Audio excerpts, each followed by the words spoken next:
it is the responsibility of the Justice Portfolio Committee to hold the Office of the Public Protector accountable. And so when we receive complaints about certain things, we cannot throw our hands up in the air and say, well, this office is doing excellent work and therefore leave it alone. Sure. Yes. So I understand that, but is it even your responsibility as the committee to hold her accountable? Because I see that there was a debate even within the committee about whether this belongs to the Public Service Commission. No, Korani. I think, let me try and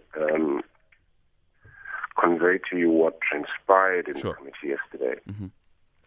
As you know, internal staff matters should be dealt with internally. Now, bear in mind that this is a Chapter 9 institution and therefore it is independent of the public service. And it was this point that was discussed as to whether we are able to call in the Public Service Commission to deal with some of these staff matters that have arisen.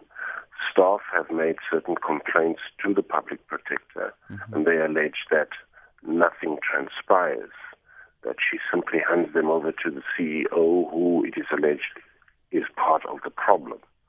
Now, under the circumstances, what we've realized is that there is a lacuna in the law, because the law does not provide for matters of this nature. And so the committee felt that we should try and take some advice from the Public Service Commission, notwithstanding the fact that the Public Service Commission cannot interfere in matters of the Office of the Public Protector. Okay. And that's where that went, yes. And there's also this issue now of her investigating issues out of the Justice Department, and that maybe it's beyond her mandate, so to speak. But who complained about that? Was it the Justice Department? No.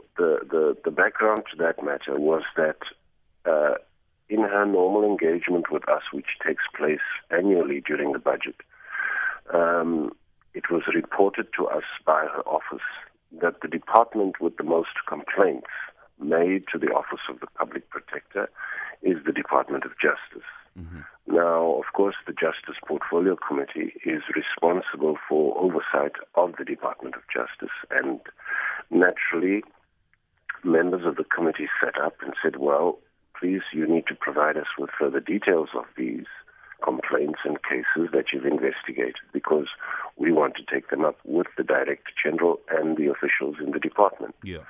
Well, when we received a written response, we realized that very little or nothing related to the Department of Justice, but rather, firstly, to court decisions. And in terms of the Constitution, it is clearly stated that matters of courts fall outside the jurisdiction of the Office of the Public Protector. And secondly, some of those complaints relate to the Master's office. So it is this particular issue that members of the committee feel that we need to engage with Advocate Madonsela again. Just a final one then on the way forward around the allegations of maladministration, misappropriation of funds, victimization, the intimidation. What's going to happen next?